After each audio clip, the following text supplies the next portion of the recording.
How are you? Very well, thank you. Good. It's nice and late for you guys. But you know how that goes. I'm Oh, yeah. Burn the candles at both ends, even though we tell everyone else not to do that. exactly. Whoops. Some of my best work is done at night. Mm. Yeah, bit of a night owl. Yes, absolutely. Uh, Well, thank you cool. so much for joining me.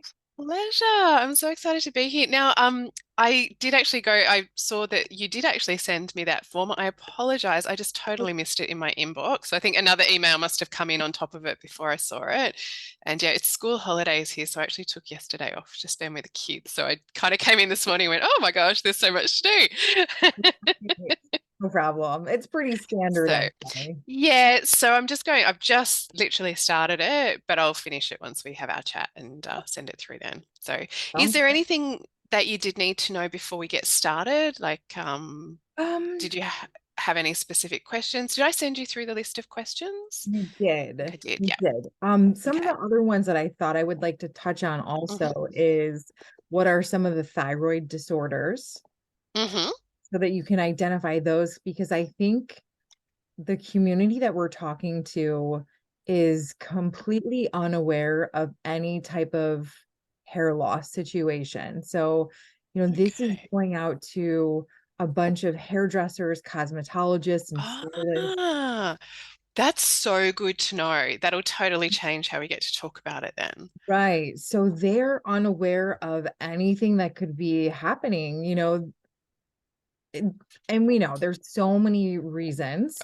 So like yourself, yeah, I'm trying to gather like one person from every category because I think Yeah. sometimes too psoriasis and eczema and Oh, stress, I mean, food yeah. allergies, right? Like a Yeah, whole yeah, plethora. nutrient deficiencies. Like it's just, and that's the thing, it's often a combination of all of these things, which is why it's so hard to pinpoint what it is. But once you understand all of the things, at least you can then start to at least address what it could be as the underlying issue. Right. Right. And I think just maybe clarifying that people need to have their own diagnosis with their Yes. own doctor, that this is Mm-hmm. just a broad conversation of things that it could Mm, possibly be, but not again, these are all just gathered things that we've experienced through different clients yeah. we've seen and things like that. Absolutely. And I think that's so important because yeah, we can't diagnose via a summer. It really has to be something you've got to speak to your doctor. I talk a lot about going to your doctor to get the right tests. Mhm. So I think that'll work really well, but I'll make sure to really reiterate that as well. Yeah, and so even with this series, I'm going to put a disclaimer on the page that states that as well, because I Yeah. know this is one of those, there's always that one person or multiple people, so we're going to cover all of our bases. Amazing. That's great. So, whenever you're ready, I'm ready. Yeah. Yep. No, Okay, I'm good to go. good. Already. As I say to everyone, I can talk underwater, always ready. Good. Same. Good. So if you want to just start by introducing yourself and what you Mhm. do and Yep. what brought Do you you, to this. okay. Do you have my bio? Did you want to do part of that, or did you want me just to I think just go off of like go for it? Yeah. yeah. And All go right. ahead and include that with Mm. everything you send out. Okay. Cool. All good. All right. So again, thank you for joining me.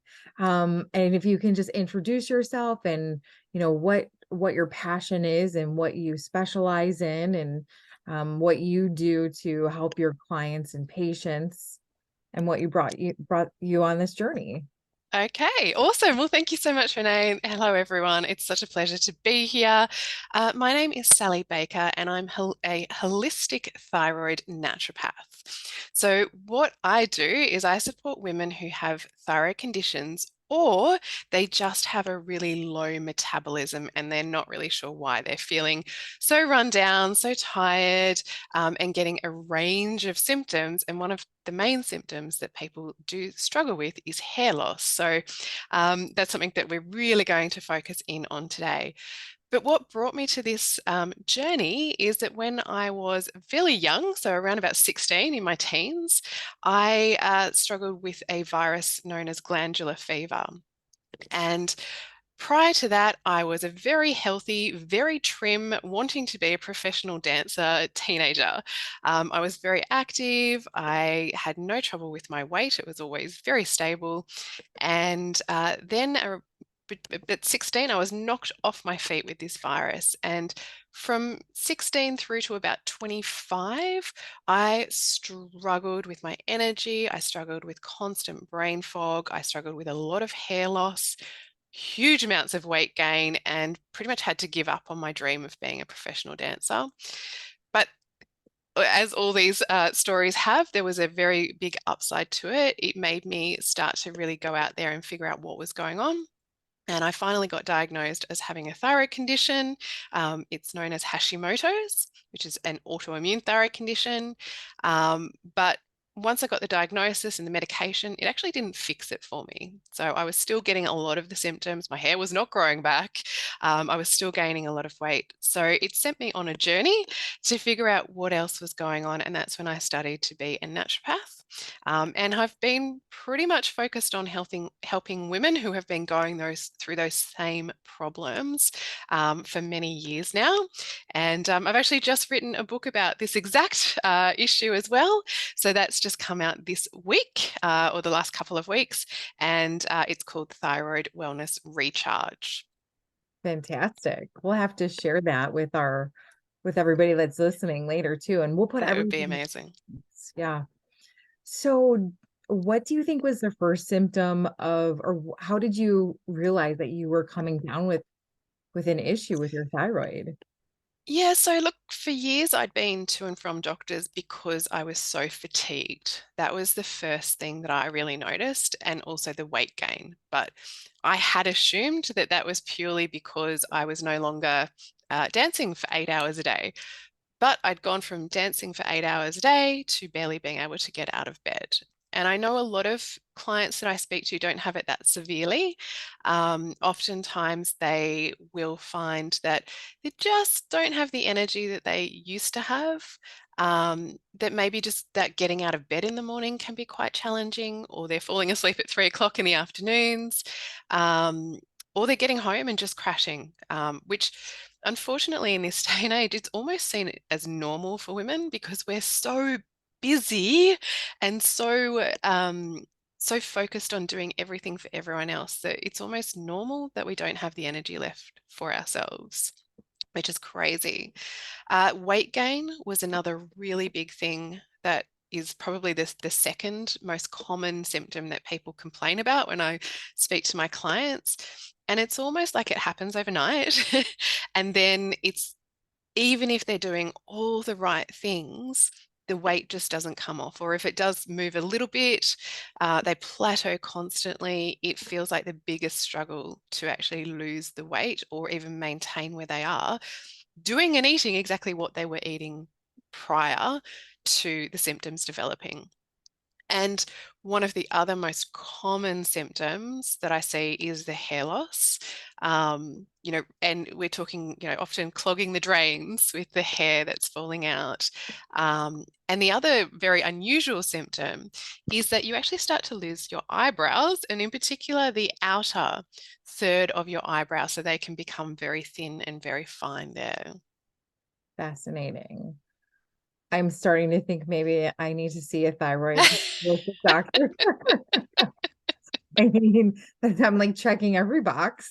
Yeah. So that's just some of the symptoms. There are also things like constipation is a really big issue because everything's starting to slow down. Um, your your skin will start to look a little bit dull and quite dry and flaky, brain fog, anxiety, depression, and yeah, that's why it's such a complicated um, condition to actually diagnose, because a lot of the symptoms that people experience, like this, such a range of symptoms, they can be very vague to begin with. And also, every single person will show a slightly different set of symptoms where different things will sort of be up and down for them. So it's a really hard disease for us to just tick the boxes and say, this is what it actually is. Right. And some of the clients I work with say, well, my thyroid is normal, or just slightly off. But then in a couple months, it's like, oh, I was diagnosed with some sort of thyroid disorder. Yeah. Oh my goodness. I cannot tell you how common this is. I would say that 90% of my clients began to experience these symptoms to some degree, somewhere between 5 to 10 years prior to getting diagnosed, which is crazy because you think, what a waste. What a waste of precious time that you could have had this energy and felt better about yourself. But the reason that that happens is because when doctors do a blood test, so if you go to a doctor and say, these are my symptoms, they will do a blood test on something called your TSH, which is the thyroid stimulating hormone. And it's not actually even your thyroid hormone. What it is a feedback mechanism that comes from our pituitary gland. So it's actually a gland that sits at the top of our spine. And your pituitary is responsible for keeping your body in balance. So it's like a homeostasis balancer of the body. It wants to make sure that your body temperature stays regular. It want to make sure that you're breathing, that you're digesting, that you are doing all the things that are going to keep you alive. And it gets the message from the body to determine whether or not you have enough thyroid hormones. And then it sends out this TSH that goes to your thyroid gland, which is a little butterfly gland in your neck, to tell it whether it should produce more hormones or less hormones. So the TSH is not even an actual indicator or direct reading of what your thyroid gland is doing. It's just part of the feedback loop. And that's really important to know because we often think of our thyroid as simply being our thyroid gland, but you really need to think of your thyroid as being a feedback loop. So it should be part, I call it the thyroid puzzle. So there's so many different moving pieces that actually happen between when your pituitary releases that TSH, it then goes to your thyroid gland. It needs to produce the thyroid hormones, and it produces thyroid hormone T1, T2, T3, and T4. Of those, the one that it produces the most of is T4. But that's actually not an active form of thyroid hormone. So we don't use that for our metabolism. We need to actually use that by converting it into T3. So for a lot of people, if they have poor gut health, if their liver's not working very well, if they have high levels of cortisol from stress, if they have high levels of estrogen, which happens for us women as we go through transitions in life, that actually inhibits how we can convert that T4 into T3. From there, that T3 then needs to somehow get inside of our cells. And a lot of times we can have things like high levels of toxins around our cells. We can have things like insulin resistance, which is really commonplace these days, which prevents it from getting into the cells. And we can have inflammation. And then once it actually gets inside the cell, that's where we need it to go so that it can actually have the metabolic action.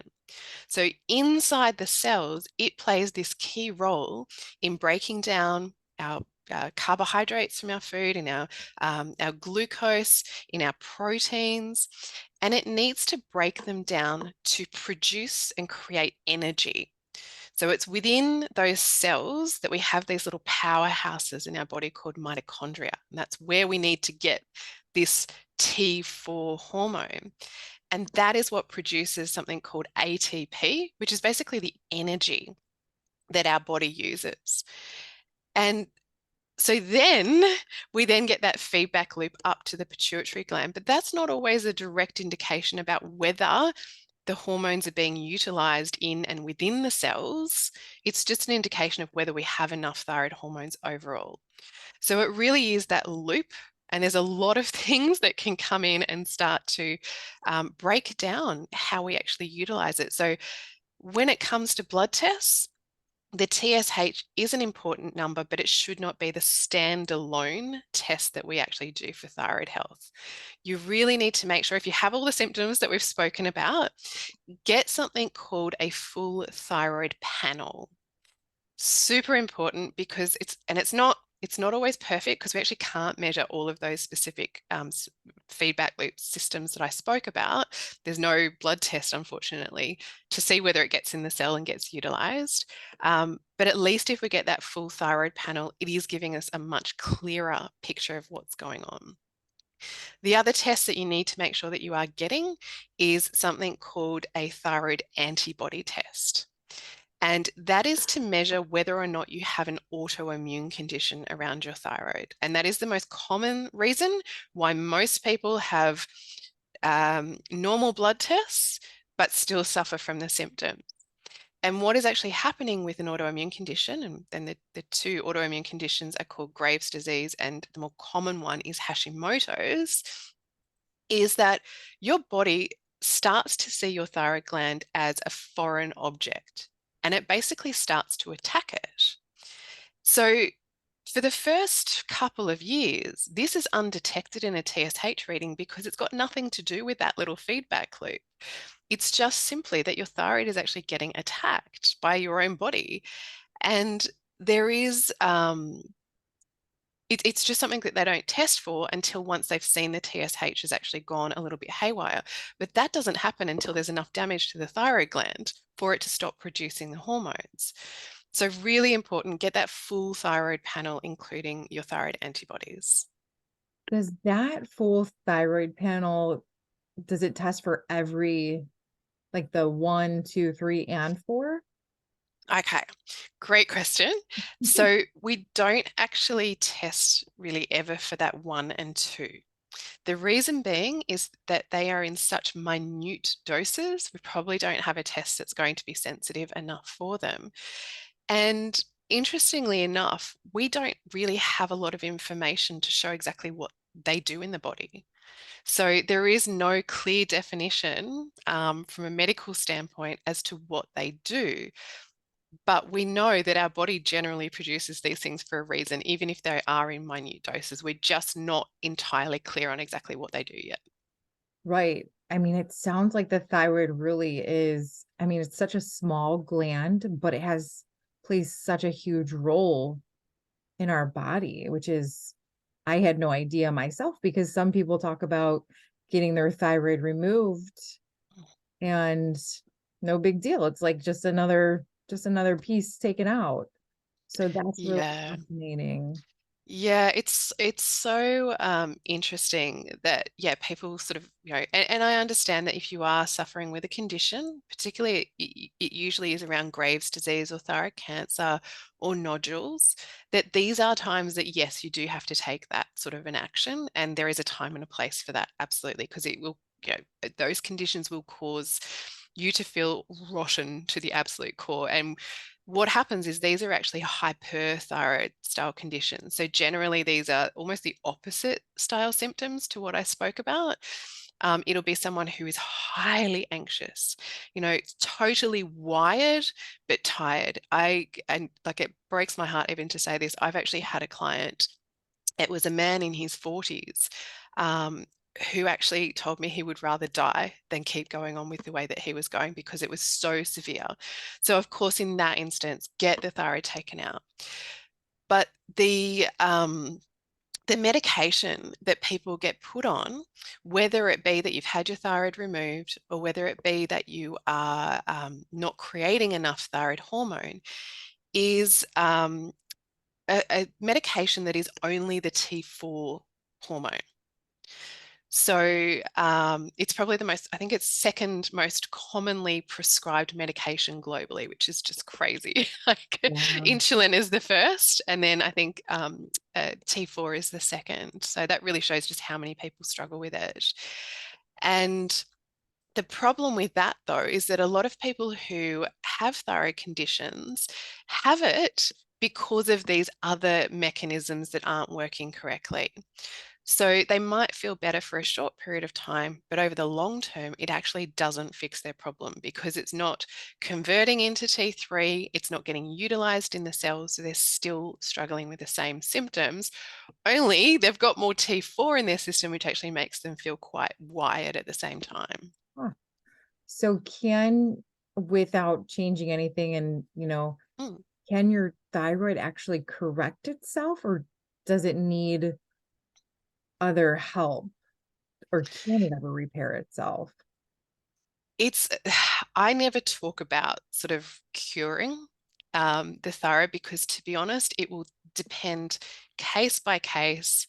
Generally, if you can catch it incredibly early, particularly if we're talking about Hashimoto, so that autoimmune disease, if you can catch that within the first, even 6 to 12 months, and you do all the right steps by reducing your inflammation, helping to support your body to understand that it's not an enemy, that it doesn't need to attack it anymore, we can really sort of bring people off medications and start to get them feeling a lot better with any other big changes.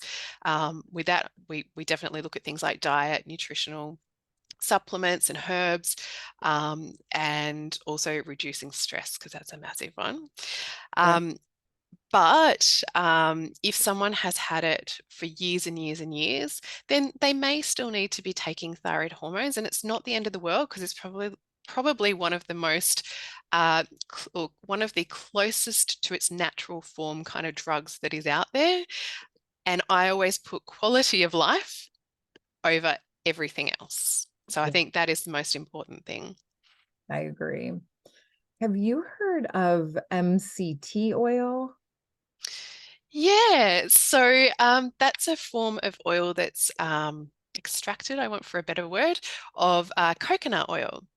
And MCT is considered quite an anti-inflammatory oil, and also has a range of other benefits because so the MCT stands for medium chained triglycerides.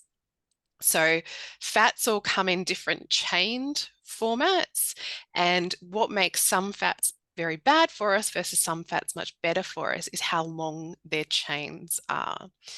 So medium chain triglycerides are, the science has sort of indicated that they are a little bit easier for us to digest, and they don't have as much of an effect on our weight, but they still have some of the anti-inflammatory benefits. I mean, other fats that also can really help in regards to anti-inflammatory actions are things like your nuts and seeds, extra virgin olive oils, coconut oil as well, um, avocados, and your oily based fish as well. So things like salmon, tuna, sardines, anchovies, they all have something called our omega-3 fats, and they are really essential for us to be having in our diet. Like they're called essential fatty acids because we can't make them in our diet. So is that category of fats, do they help infuse our cells with the things that we need to help regulate our body and break down? Like, Yeah, to a degree. So what happens is our cells actually have a fatty layer on the outside of them. So yes, we need to make sure that we have got the good fats around there because that actually helps with getting the right nutrients into the cells as well as removing the toxins out of the cells. And of course, those good fats have an anti-inflammatory property, which again really helps with that. If we are eating all the bad fats, so the trans fats, the deep fried foods, the hydrogenated oils, they actually cause a harder layer around the cell and they cause inflammation. So it does mean that it's much harder to get any of the nutrients into the cell. So that's thyroid hormones, but it's also things like our glucose, which is why we're seeing such a rise in people who are developing pre-diabetes and diabetes. So sugar, yes, has a part to play, but it's also those oils too. right. That's fascinating. Is there anything else diet related that you can do to encourage a healthy thyroid? Absolutely. And look, it really is about going back to basics. We are so far removed these days from our food sources. I had to do a presentation for a corporate company a few weeks back. So I was doing some research around what kids thought about food. And it showed that 75% of children, which is just mind-boggling to me, in Australia, so that's really putting some shame on us down here in Aussies, 75% of kids didn't realize that fruits and vegetables don't come directly from the supermarket. They did not realize that there's a farm involved. So, I mean, that is absolutely mind-boggling. We are so far removed from our food sources these days. Everything comes prepackaged. We go to the supermarket and you see all these foods that have "I'm healthy" labels on them in various formats. And when you look at the ingredients, there's 50 ingredients in there and you can't pronounce half of them. Mm. That's not healthy. So what I do with my clients is always go back to basics, focus on the whole food. So as naturally sourced as you can get.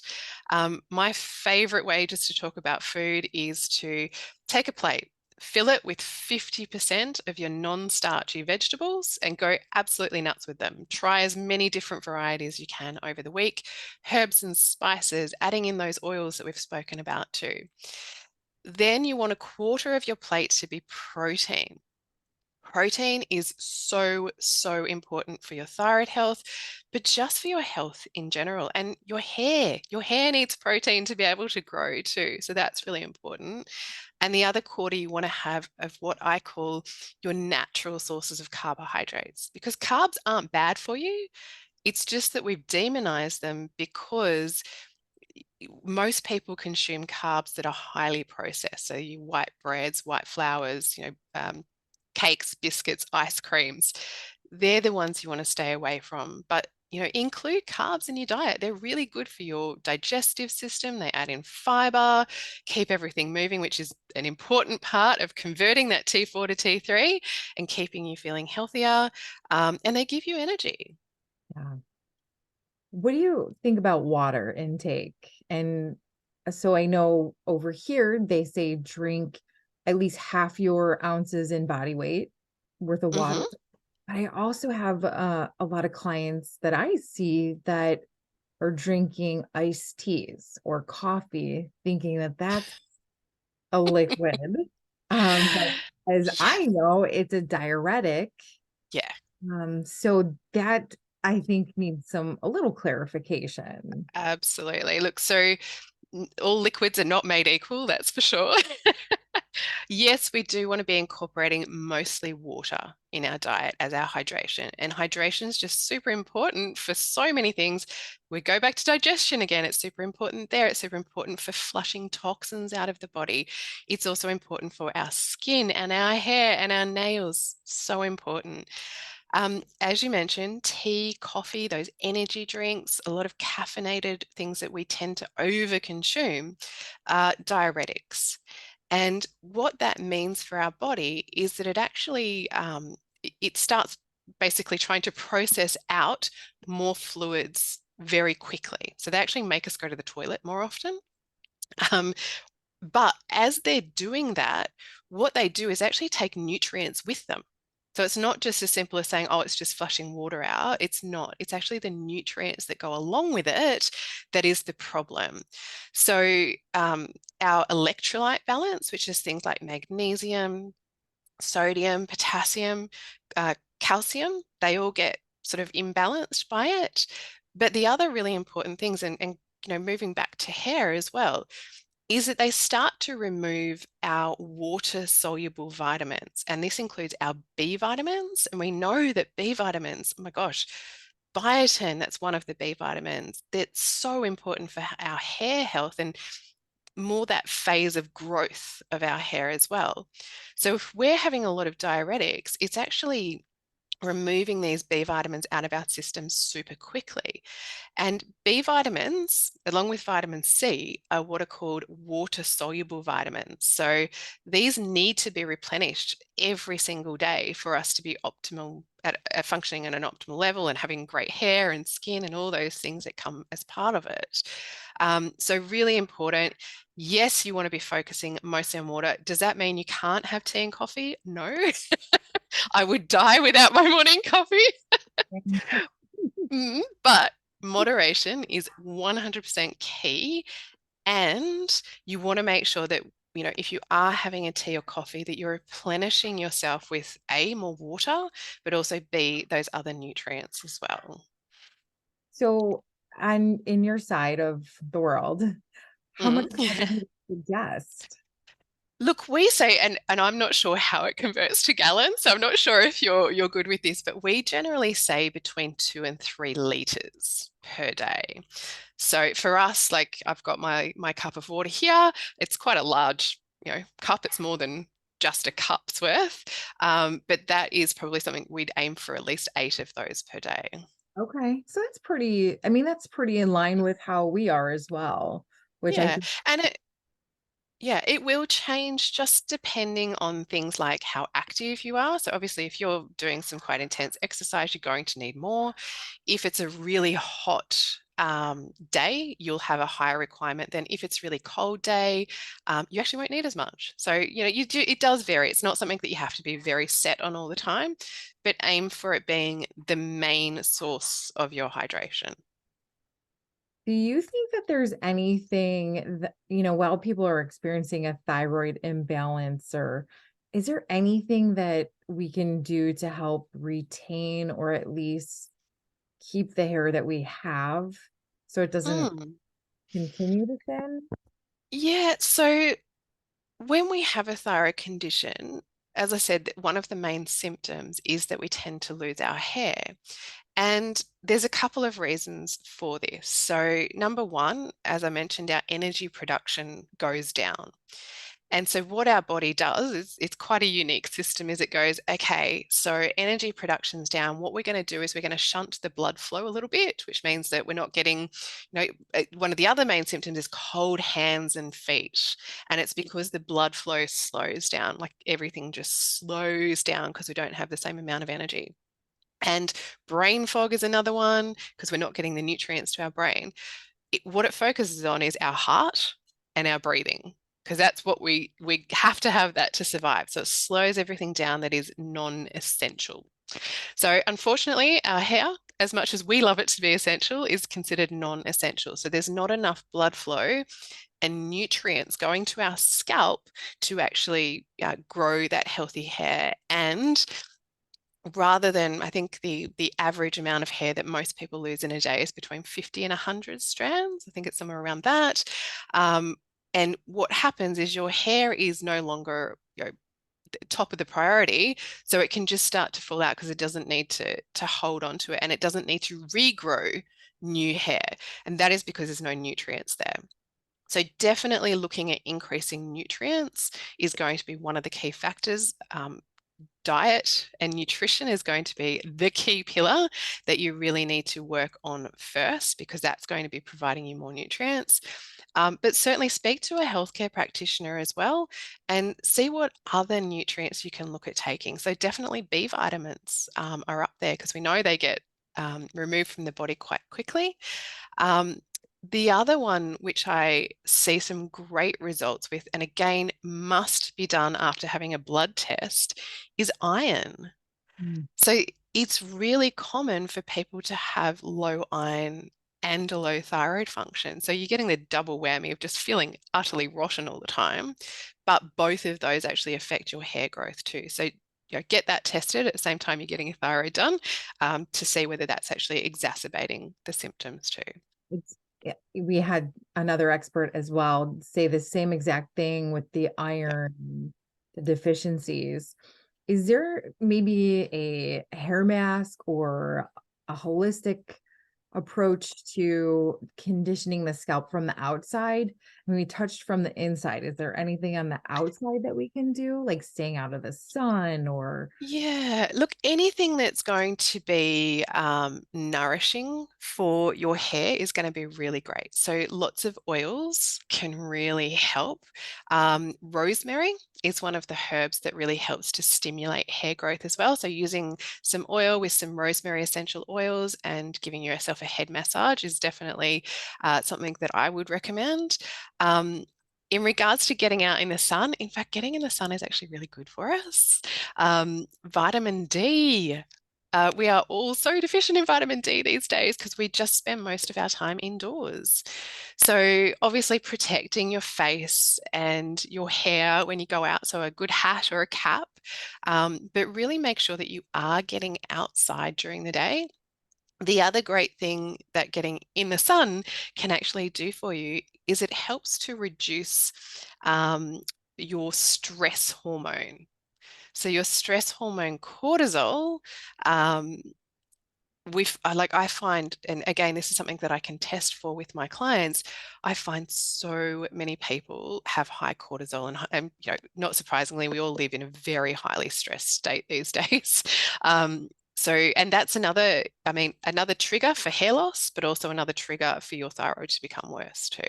So yeah, a little bit of sunshine every day actually helps to reduce that cortisol. So sunshine is good in moderation, obviously.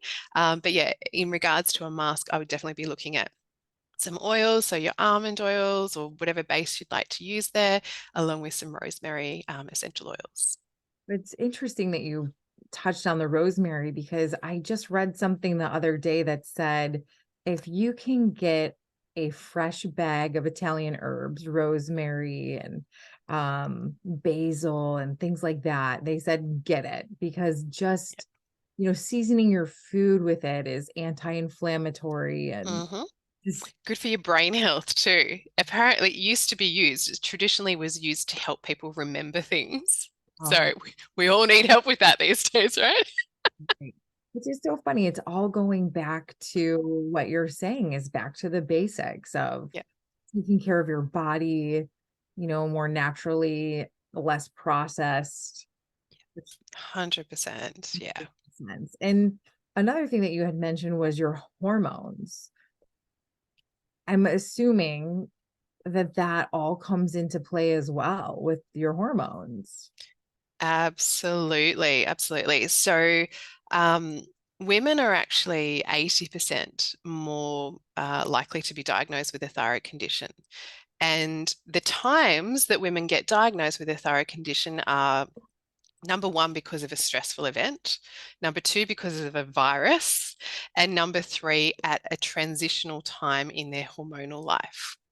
So, number one, in that um, a change of hormones is someone who's postpartum. So, they've had a baby, and about 3 to 4 months later, they start to find that they actually get hyper symptoms.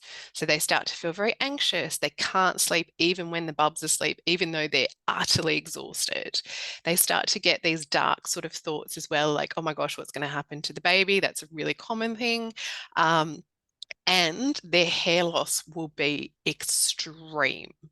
So, yes, we all lose more hair after we've had a bub. And what the reason that that happens is when we're pregnant, we have an enormous, like 100 to 200 times increase in our estrogen and progesterone levels. And they're really important to help us maintain a healthy pregnancy and help the baby to grow. But after we've had the bub, they like just skyrocket down. Like they just drop off a cliff, which means that all of us end up with things like the baby blues. It's a really tough time for most women to be going through because of those hormonal changes. And then we're not sleeping and we're probably not eating properly because we don't have time to do that. We're barely able to have a shower. Our life has totally changed. So there's a lot of stress there too. So it's a really common time for people to actually end up with this condition that's called postpartum thyroiditis. And particularly, if you are seeing your clients who are losing massive amounts of hair, particularly around here. This seems to be the area that we lose way more of it. Like, we all talk about the baby hairs, and I have 3 children, so thanks, kids, for those ones. Right. But with my eldest son, I had postpartum thyroiditis. I knew it was there and we were trying to treat it, but it was just that bad that it was really challenging. And my husband used to say, like, I could literally walk around behind you and make a new wig every day. Like, it was everywhere. Like, I clogged up the sink every week. It was like if I sat on the lounge, we had a grey coloured lounge and black hair. Doesn't work well. It was just like you'd see clumps of my hair where I sat. It was everywhere. So that's not normal. That's not what you should be getting postpartum. You should get more hair loss than probably what you're used to. But if you're getting that level of hair loss, plus you're feeling really wired but tired, please, please, please make sure you get tested because there is so much that can be done. Don't just think that it's because you've got a bulb, life's changed, it's stressful, you're not sleeping. No, no, no. Go get tested. Super important. And get that full thyroid panel. Really important. Which is Um, mhm.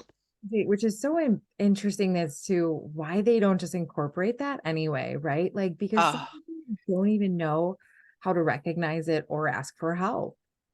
exactly. And most women suffer in silence with it. We think that it's just normal. It's not a normal state to be. And you don't want to spend years in that position because that's how long it can last. So get help straight away if you start to feel like that.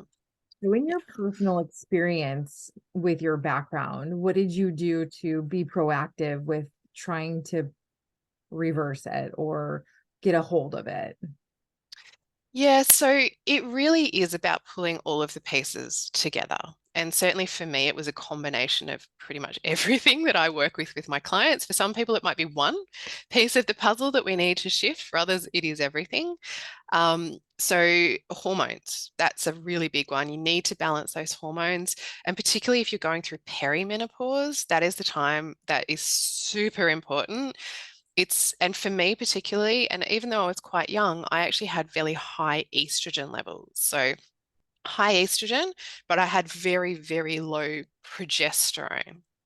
So it's the difference between the two is where complications can start. And when we go through perimenopause, we should be sort of going along a little bit like these nice little waves every month. And then by the time we hit menopause, then they should be sort of down to this level. But what we find the reality is for most women, when they sort of hit their mid 40s and head into those 5 to 10 years of perimenopause, it goes something like this. Mhm.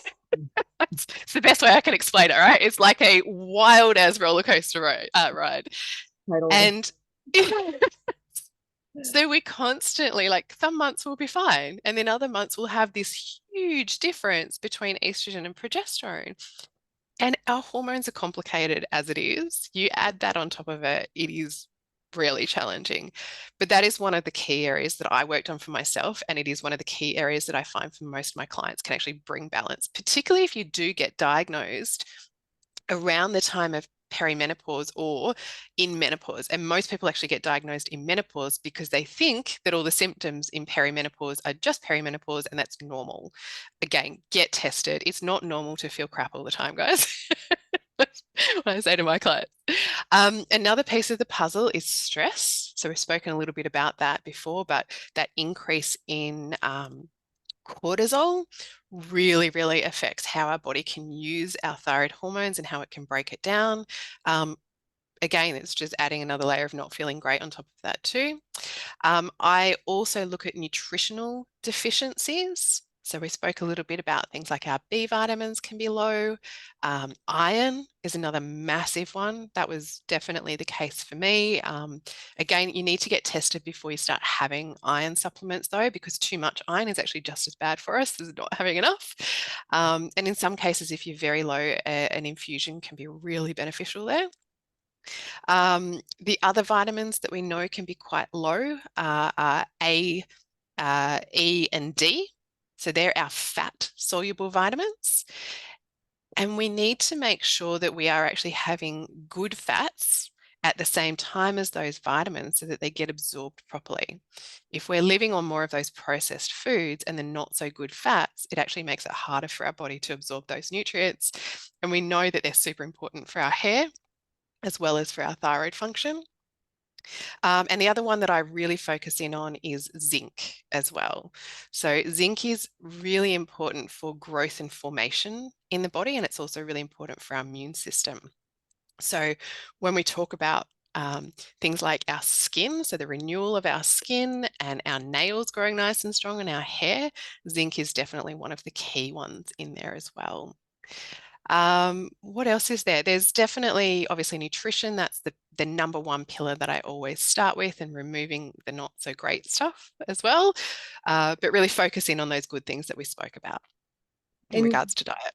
to that point, I mean, even in my own news feed, probably because I'm your next client, um, um, there's so many supplements for perimenopause and hair loss in our news feeds, and they all claim to be natural and all of the things that you need. But I think to your point, um, and in general, you really just can't buy that.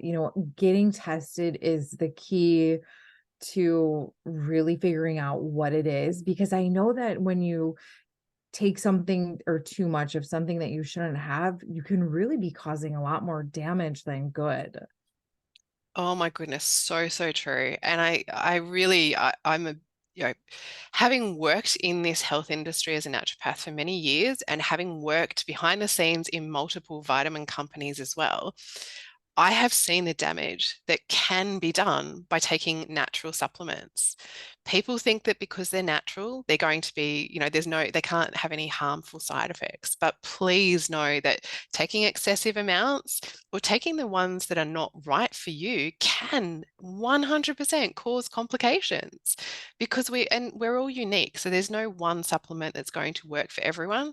It's really important to work with a healthcare practitioner, to get tested, and to really dive into what it is in your personal picture that needs to be replenished or needs to shift so that you can get better results. And not only will you be saving yourself any further health complications, you'll be saving yourself money by actually doing it, because you won't be buying just random things constantly that actually don't work for you. And also being diligent on the directions of the healthcare provider, I think is key, right? Yes, unfortunately, another one of my favorite sayings is the supplements don't work if they just sit on your countertop. Right. Looking at them is not going to be the same as actually taking them daily. Daily practice. Yep. Uh, It's it hard, I get it. also takes time to see results, sometimes 6 to 9 months of really being consistent. Absolutely. And that is definitely, I think, the most challenging for people when it comes to hair and nails. I think people take something and think that it should work instantly, but what we need to remember with both our hair and nails, and they work basically on the same mechanism, is that it's what's actually like whatever is out here is already dead. In regards to it's not getting blood flow, it's not getting nutrients. All of the action is happening in our scalp. So underneath our scalp, I should say, where the blood flow is. So all you can focus on now is what's actually happening in the development of the new hair and retaining the hair that is already sort of well established in there. But our hair has a life cycle, and it's just naturally designed to grow and then fall out over a period of time. So we need to support that new regrowth as well as maintenance of what is already there. And what my clients always tell me when they start to get new hair growth is they kind of go, "Oh my God, what happened to my hair? It's like fuzzy." And they get all the little new regrowth sticking through it. It's like they got a little halo. As it's growing. That's a good sign. That's a really good sign. It's annoying, but it's a good sign. But if it's coming in, we'll take it, right? Yeah, absolutely. So, it's because we're over here and you're there. Is there a way that if somebody really connected with you, that they can have their panels done here and send results where you can help them? Or, I mean, how does that work? Absolutely. Yeah, so there is a lot of places that you can now go and get your testing done without having to get a recommendation from a doctor. So even up till maybe 5 years ago, you couldn't get these tests done without getting a referral from a doctor. But nowadays there are quite a lot of places. So I've worked with clients all over the world, and in most cases we have been able to get those tests. Occasionally, particularly if someone is on, specific insurances where they get free testing from their doctor, we'll just have that conversation with the doctor and let them know what it is and why it is that we want to get those done. It's obviously a lot cheaper doing it that way, but there are places that you can actually reach out to and get them done without having Yeah. to go through that route. Yeah. Even our physicians over here, they know that there can be so much more that can be done. And sometimes they just don't have all the answers. So even Yeah. with my own physician, she's supportive of, the other avenues that I would like to explore. And she's like, just bring me your supplements. We'll work together. They really are advocating for patient health. So That's fantastic. Yeah, it is changing. And I definitely, 10 years ago, all I would hear from everyone was, oh my God, they won't listen to me. They don't understand. They tell me that I'm just wasting my money. Um, Whereas now it has changed so much. There's still the old school doctors out there, but most people are engaging a lot more. And it's because, as society, we've actually pushed in that direction of well. We've seen that medication and the medical side has got its limitations. And look, to be honest, when it's important to have medical care, it is amazing. And I'm not a kind of naturopath who says that you shouldn't ever go down that route. I think of it as we're complementary to each other. And I can tell you about this time last year, in fact, I broke my leg, and I cannot tell you how amazing that medical system was. And some of the painkillers that were highly necessary at that time, because it was not fun. And I think it so has its place, and we need to not look at it as one system or the other. We need to integrate and we need to work complementary together. And that's how I work. yeah, I think that's fantastic. So basically, focus on your whole body health, get your tests done, don't try anything on your own. You don't want to cause more damage than good. Do you have anything else you want to add? 100%. No, I look, that's exactly right. That what it all boils down to is go back to your basics and be a real advocate for yourself as well. Because I think we've all been taught that what the doctors say is just that's it, it's final. But there are other areas that you can look at. So do your own research and be a real advocate for your own health. If you're not feeling right, or if you do think that your hair loss is, extreme and it's not normal, um, get a second opinion and keep searching for those answers, because the chances are there is something else that's underlying it. It's not because you're going crazy. It's not because you're old. It's not in your head. There will be an underlying reason. You've just got to uncover it. Right. Well, I am so thankful that you joined me. And I will include all of your information when we send this out so that anybody that's listening wants to get a hold of you, contact you, work with you.